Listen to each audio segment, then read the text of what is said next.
Hello, नमस्ते दोस्तों, राम राम। वीर smart and teachers की तरफ से आपका इस चैनल पर विजिट करने के लिए बहुत बहुत धन्यवाद। हमने पिछली वीडियो के अंदर जमाबंदी के बारे में पढ़ा था। अब उसी से रिलेटेड कुछ क्वेश्चंस मैं आपके सामने लेकर फिर उपस्थित हुआ हूँ। आशा है कि आप सभी को इस वीडियो से जो भी ज्ञान मिले वो आपके जो नेक्स्ट जो भी एग्ज़ाम आए उनमें सहायक हों। पहला क्वेश्चन लेते हैं, कैडास्ट्रल मैप्स में क्या होता है? यानी ये एक जैसे हम मैप देखते हैं अपनी जगह लोकेशन को फाइंड आउट करते हैं, उसी तरह ही एक मैप होता है ये, लेकिन यह एक डिफरेंट मैप होता है। इसमें हम जगह पता नहीं करते, इसमें हम खसरा और मुरब्बा नंबर पता करते हैं। यह किस चीज़ का मैप होता है? खसरा और मुरब्बा नंबर का मैप होता है। आपके लिए मैं कैडास्ट्रल मैप्स की एक फ़ोटो भी लेके आया हूँ, जिससे आपको समझने में आसानी होगी कि इसमें क्या होता है, कैसे होता है। चलो देखते हैं। यह एक फ़ोटो है जो मेरे द्वारा स्क्रीनशॉट किया गया है कैडास्ट्रल मैप्स का। यहाँ पे 50/3 है। इसका मतलब ये हुआ कि यहाँ पे 50 मुरब्बा नंबर है और 3 खसरा नंबर है। ठीक है, इससे हम ये कैडास्ट्रल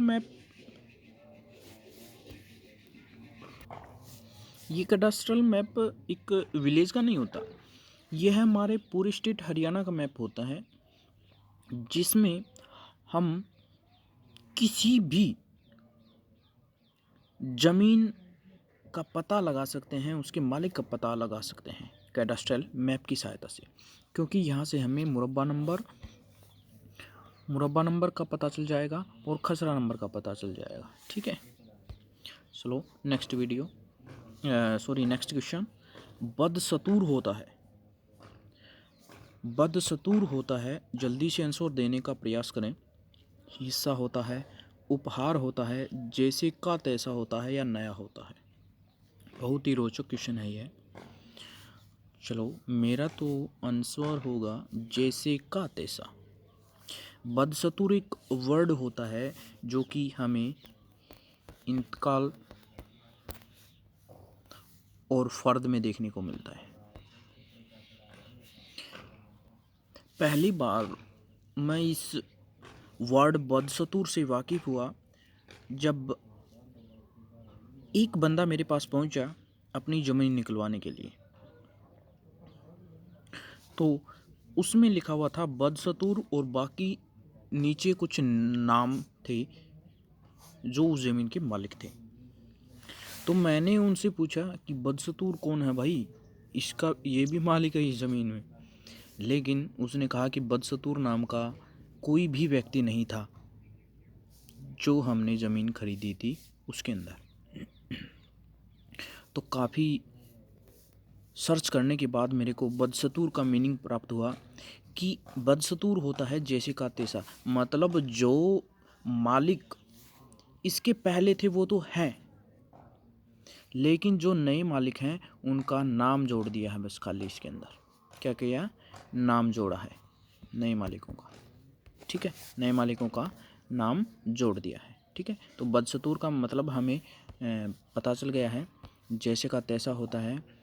ठीक है, नेक्स्ट क्वेश्चन। निम्न में से कौन कास्त का प्रकार नहीं है? निम्न में से कौन कास्त का प्रकार नहीं है? मुस्तरी, गैर मौरूसी, पत्ती तरफ ठोला और कास्त।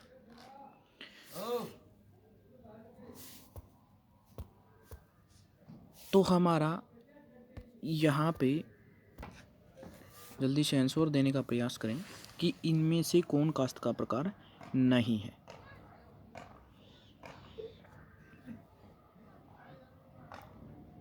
कौन नहीं है भाई कास्त का प्रकार? पत्ती तरफ ढोला यहाँ पे कास्त का प्रकार नहीं है। क्यों नहीं है कास्त का प्रकार? पत्ती तरफ ढोला का जो मतलब होता है वो होता है गांव के मालिकों का समूह है। गांव के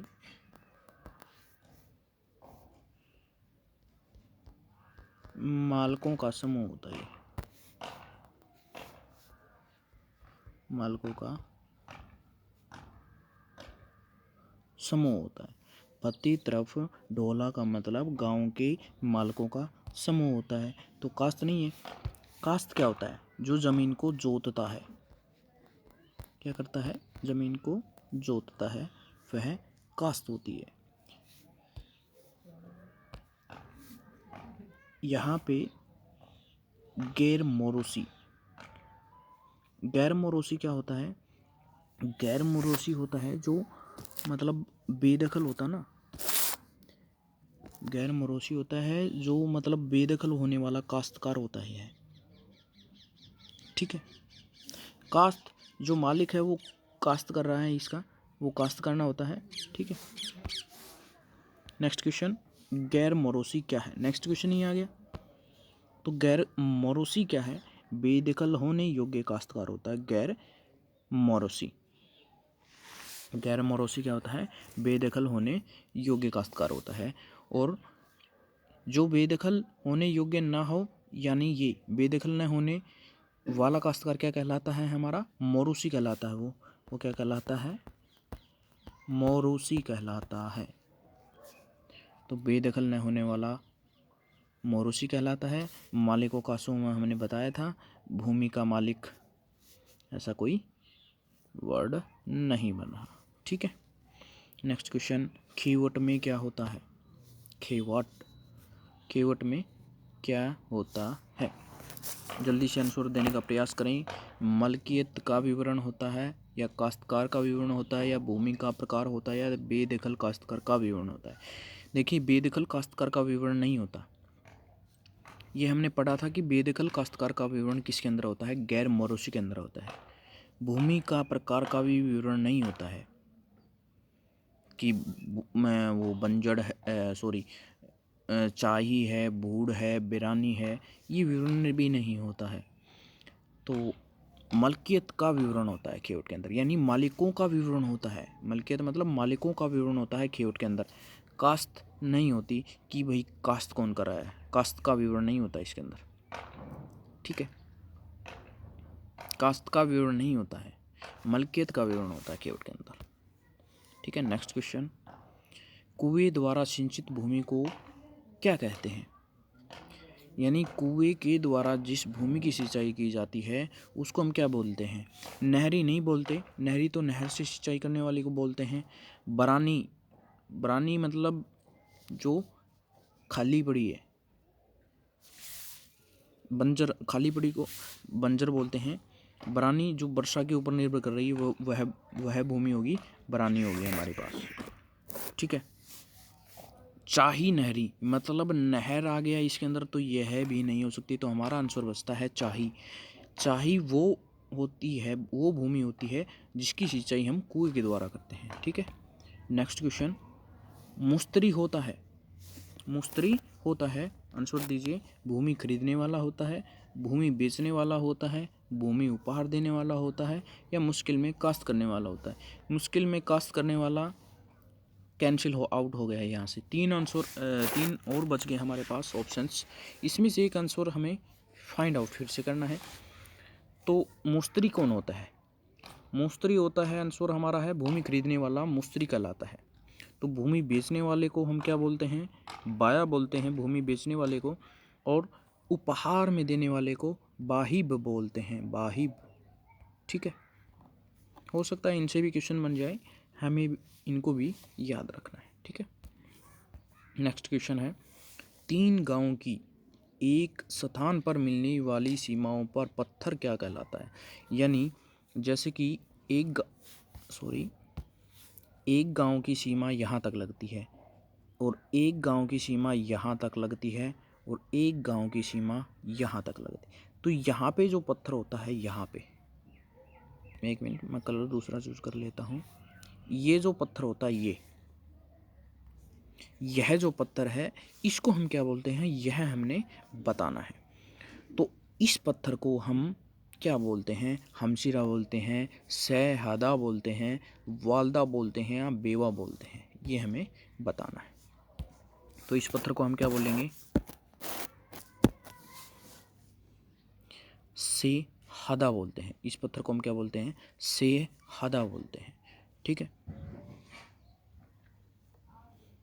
हद कर दिया आपने, ठीक है, वर्ड है ना ये, हद कर दिया आप, तो शहदा होती है ये।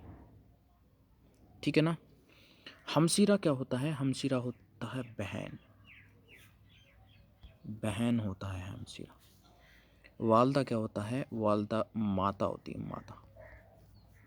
और बेवा विधवा होती है, विधवा। तो ये तीनों नाम तो अलग ही हैं, तो हमारा ऑप्शन ही बचता है शहदा। ठीक है। मुरब्बा होता है, आंसर दीजिए, 20 किलो का समूह है, 25 किलो का समूह है, 30 किलो का समूह है, 22 किलो का समूह। तो हमारा आंसर क्या होगा, मुरब्बा। मुरब्बा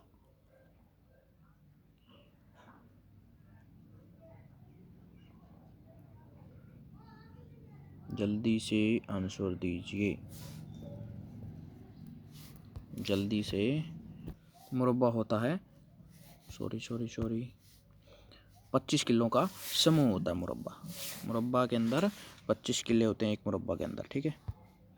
काश्त के योग्य भूमि को क्या कहते हैं, मतलब काश्त के योग्य नहीं है वो भूमि, उसको हम क्या बोलते हैं, काश्त की योग्य नहीं है भूमि, है ही नहीं योग्य भूमि, तो गैर मुमकिन हो जाती है, यानी मुमकिन ही नहीं है, काश्त करना मुमकिन ही नहीं है, तो गैर मुमकिन हो गया। गैर मोरोसी हमने बताया था, बेदखल योग्य काश्तकार होता है गैर मोरोसी। बंजर, बंजर क्या होती है, खाली भूमि होती है बंजर। बंजर क्या होता है, खाली भूमि को हम बंजर बोलते हैं। और आबादी कौन सी होती है, आबादी होती है बसने का स्थान, मतलब बसासत होती है, आबादी में हम बसासत कर सकते हैं। वैसे खाली ज़मीन होती है अभी, लेकिन बसने का स्थान आबादी देह बोलते हैं। ठीक, गांव की जो खाली ज़मीन है जिसमें हम बसासत भी कर सकते हैं, जो पंचायत के लिए भी ज़मीन प्रयोग कर सकते हैं, पंचायती कामकाज के लिए, तो उस ज़मीन को हम आबादी की ज़मीन बोलते हैं। ठीक है। खरीफ की फसल को कहते हैं, मतलब खरीफ की जो फसल है हमारी, उसको हम क्या कहते हैं, खरीफ की फसल को हम सावनी की फसल कहते हैं। देखिए, एक पीछे हमारे पास 2 क्वेश्चन आए थे कि खरीफ की गिरदावरी और रबी की गिरदावरी, तो बिल्कुल यह उसके अपोजिट क्वेश्चन हैं, बिल्कुल अपोजिट है। खरीफ की फसल को क्या कहते हैं, ये सावनी की फसल होती है खरीफ की फसल। ठीक है, खरीफ की फसल क्या होती है, सावनी की फसल होती है। लेकिन उसमें हमारा क्या था कि खरीफ की गिरदावरी कब होती है। ठीक है, तो खरीफ की गिरदावरी हमने अक्टूबर बताया था ना, अक्टूबर, जो अभी फ़िलहाल चल रही है। ठीक है, लेकिन इसको जब हम बात करें, जो खरीफ की गिरदावरी अक्टूबर में होती है, तो अभी सरसम, गेहूँ, इस प्रकार की बिजाई हमने कर रखी है, तो वो फसल कौन सी है, रबी की फसल है, फसल रबी की है, लेकिन गिरदावरी हमारी खरीफ की है। ठीक है, तो खरीफ की फसल को क्या कहते हैं, सावनी की फसल। चाहराम पैदावार का कौन सा भाग है, चाहराम 1/3 है, 1/2 है, 1/4 है, 2/5। 1/3 कैंसिल आउट कर देते हैं, 1/3 होता है यह 1/3 भाग होता है, यह आधा भाग होता है, यह, इसको हम क्या बोल सकते हैं, इसको पंचभुजी बोल सकते हैं। ठीक है, तो हमारा पास ऑप्शन बचता है, यही हमारा राइट ऑप्शन है। तो 4 आम पैदावार का 1/4 भाग होता है। ठीक है। जरीब किसके मापन की इकाई है? यानी जरीब कोई ना कोई ऐसा इंस्ट्रूमेंट है जिससे हम किसी चीज़ का मापन करते हैं। ठीक है। तो लंबाई को मापते हैं या भार को मापते हैं या द्रव्यमान को मापते हैं या क्षेत्रफल को मापते हैं?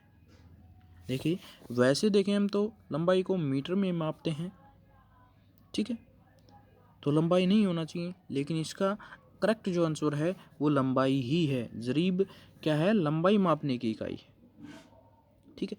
जरीब एक प्रकार की जंजीर होती है, ऐसे याद रखेंगे हम। जरीब क्या होती है? जंजीर होती है। जैसे ये स्टार्ट हो रही है, जैसे यहीं स्टार्ट हो रहा है। ठीक है। तो जरीब एक जंजीर होती है जिसके अंदर 100 कड़ियाँ होती हैं। 100 कड़ियाँ होती हैं। यह भूमि मापने के काम में प्रयोग की जाती है। ठीक है। तो भूमि मापने के काम में प्रयोग की जाती है जरीब। नेक्स्ट स्लाइड में मैं एक जरीब की फ़ोटो लेके आया हूँ। मैंने जहाँ तक प्रयास किया है आपको सही सुलियत के अनुसार, जिससे आपको समझ में आ सके, आप लंबे समय तक याद रख सकें, मैंने प्रयत्न किया है कि इन स्लाइड्स के अंदर मैं वो ही मैटर लेके आऊँ जो आपके समझ में आए, आपको लंबे समय तक याद रहे। ठीक है। तो मैं जरीब की एक फ़ोटो लेके आया हूँ, उसमें कुछ विवरण है, वो भी आप पढ़ सकते हैं। चलो देखते हैं। यह जरीब होती है भाई, जरीब है। इसमें यहाँ पे लिख भी रखा है नीचे, surveyor chain used to established, कुछ ऐसा लिख रखा है। नीचे दे रखा है कि 1 इंक इक्वल टू 0.66 फीट, कुछ ऐसा इसने मेंशन भी कर रखा है इसके अंदर। तो ज़्यादा समझ में नहीं आ रहा है। यह होती है भाई जरीब। यह एक लोहे की जंजीर होती है और इसकी जो लंबाई होती है वो 66 फीट यानी 22 गज की होती है और इसके अंदर 100 कड़ियाँ होती है। इतना ही याद रखेंगे, बहुत है हमारे लिए, ज़्यादा डीप में नहीं जाएंगे। ठीक है। एक मरला किसके बराबर होता है? यह मेरे हिसाब से जो खेतीबाड़ी करते हैं, ग्रामीण इलाके से बिलोंग करते हैं, उन सभी को पता होगा कि एक मरला किसके बराबर होता है। एक मरला हमारा किसके बराबर होता है? एक मरला हमारा 9 वर्ग क्रम के बराबर होता है। यदि यहाँ पे स्क्वायर यार्ड कर देता ना, स्क्वायर यार्ड, तो हमारा यह आंसर भी राइट हो जाता। यानी 30.25 स्क्वायर यार्ड के बराबर होता है हमारा एक मरला, और हमारा एक मरला 9 वर्ग क्रम के बराबर भी होता है। ये विशेष बात है, ध्यान रखना है कि वर्ग क्रम है, क्रम नहीं, 9 क्रम नहीं, 9 वर्ग क्रम, यानी क्रमों का वर्ग, यानी क्रम गुना क्रम, यह होता है वर्ग क्रम।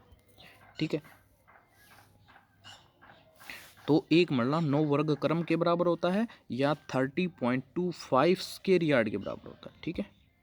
नेक्स्ट क्वेश्चन, नेक्स्ट स्लाइड के अंदर हमने कुछ विस्तृत जानकारी दी है कि एक क्रम 5.5 फीट के बराबर होता है।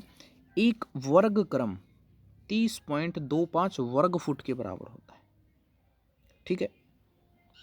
एक मरला 9 वर्ग क्रम के बराबर होता है, यह हमने अभी अभी पीछे बताया था। और एक वर्ग क्रम इक्वल होता है सरसाही। सरसाई ऐसे भी लिख सकते हैं और ऐसे भी लिख सकते हैं, दोनों ही सही है। एक सरसाई एक वर्ग क्रम के बराबर होती है। ठीक है।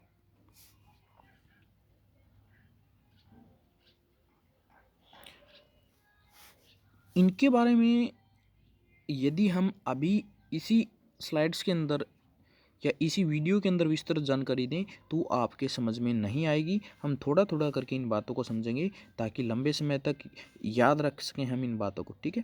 क्योंकि फिर हम एक दूसरे से अटैच नहीं कर पाएंगे इन चीज़ों को। हम रटने का प्रयास करेंगे, लेकिन हमें सीखना है एक दूसरे से अटैच करके उन चीज़ों को, ताकि वो हमें याद रहें और हम कन्फ्यूज़ न हों।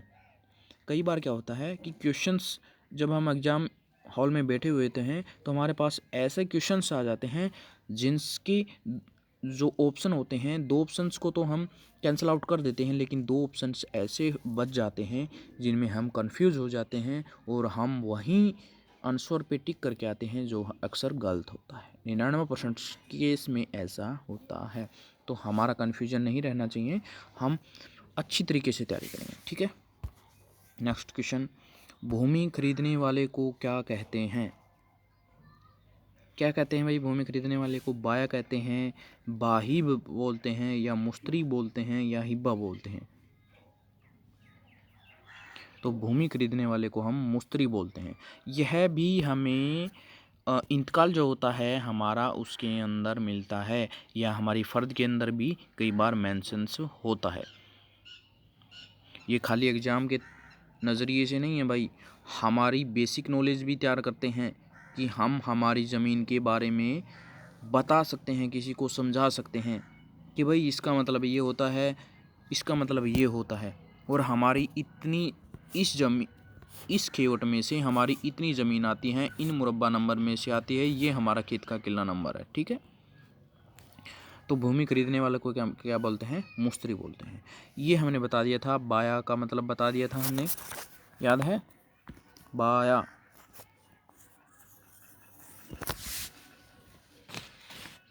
ठीक है। बाया, हिब्बा। चलो नेक्स्ट क्वेश्चन, एक कनाल में कितना मरला होता है? सभी को पता होगा, लगभग सभी को पता होगा कि एक कनाल के अंदर 20 मरला होता है।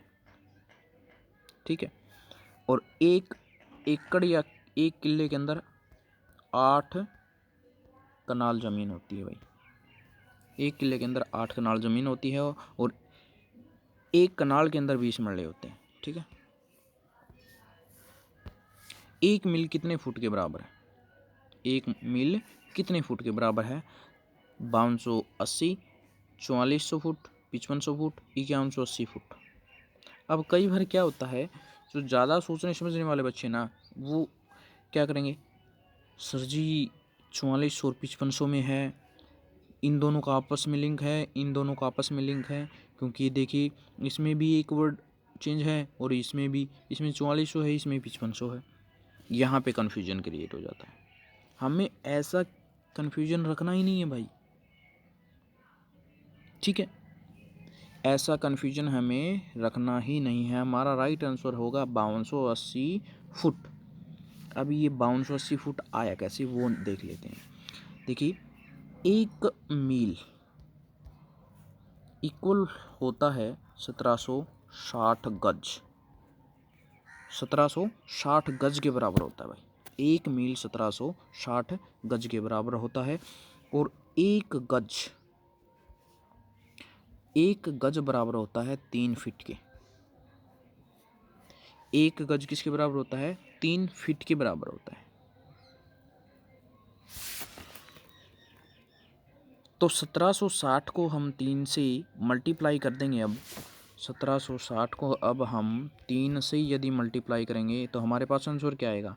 5280 फुट। यहाँ से हमारे पास एक मील की दूरी निकल के आई 5280 फुट। ठीक है।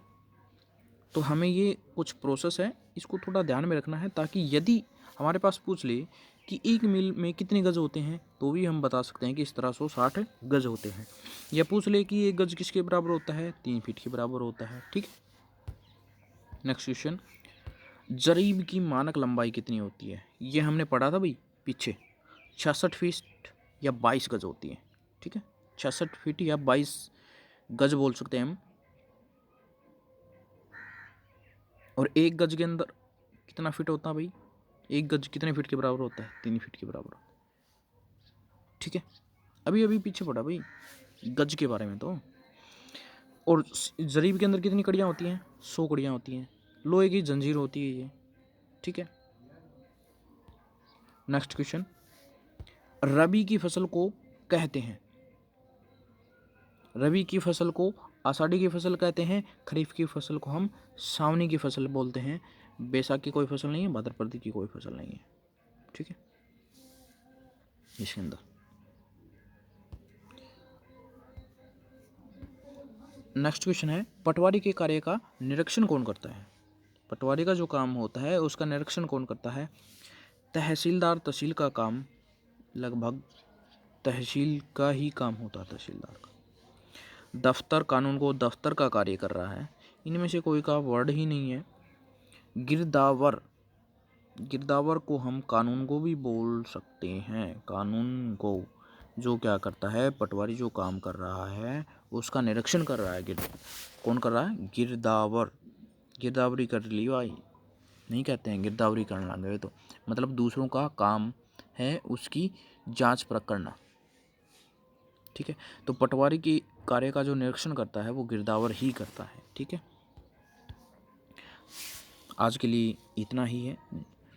टाइम नहीं मिलने की वजह से हम वीडियो बनाने में थोड़े लेट हो जाते हैं, क्योंकि पहले हमें पीपीटी तैयार करनी पड़ती है और उस पीपीटी पे इतना टाइम लग जाता है। देखिए दोस्तों, यूट्यूब के ऊपर हम क्या सोचते हैं कि ऐसे ही वीडियो बना देते हैं और अपलोड कर देते हैं। भाई जो अच्छे से पढ़ाता है ना, जो भी टीचर हो यूट्यूब पे, बहुत मेहनत करता है, वाकई में ही बहुत मेहनत करता है। यदि वो पीपीटी तैयार करता है तो बहुत ज़्यादा मेहनत लगती है पीपीटी तैयार करके, और फिर उसकी एक्सप्लेनेशन करना, उन क्वेश्चंस को बनाना, फाइंड आउट करना, बहुत मेहनत है भाई। ठीक है, तो इस वीडियो में इतना ही आज के लिए। जल्द ही नेक्स्ट वीडियो में मिलेंगे हम। अच्छे क्वेश्चंस लेके आएंगे जो आपके एग्ज़ाम के पॉइंट ऑफ व्यू से सही हों, स्टिक हों। ठीक है, तो वीर स्मार्ट इंस्टीट्यूट्स में विजिट्स करने के लिए, वीडियो को देखने के लिए, लाइक शेयर सब्सक्राइब करने के लिए आपका बहुत बहुत धन्यवाद।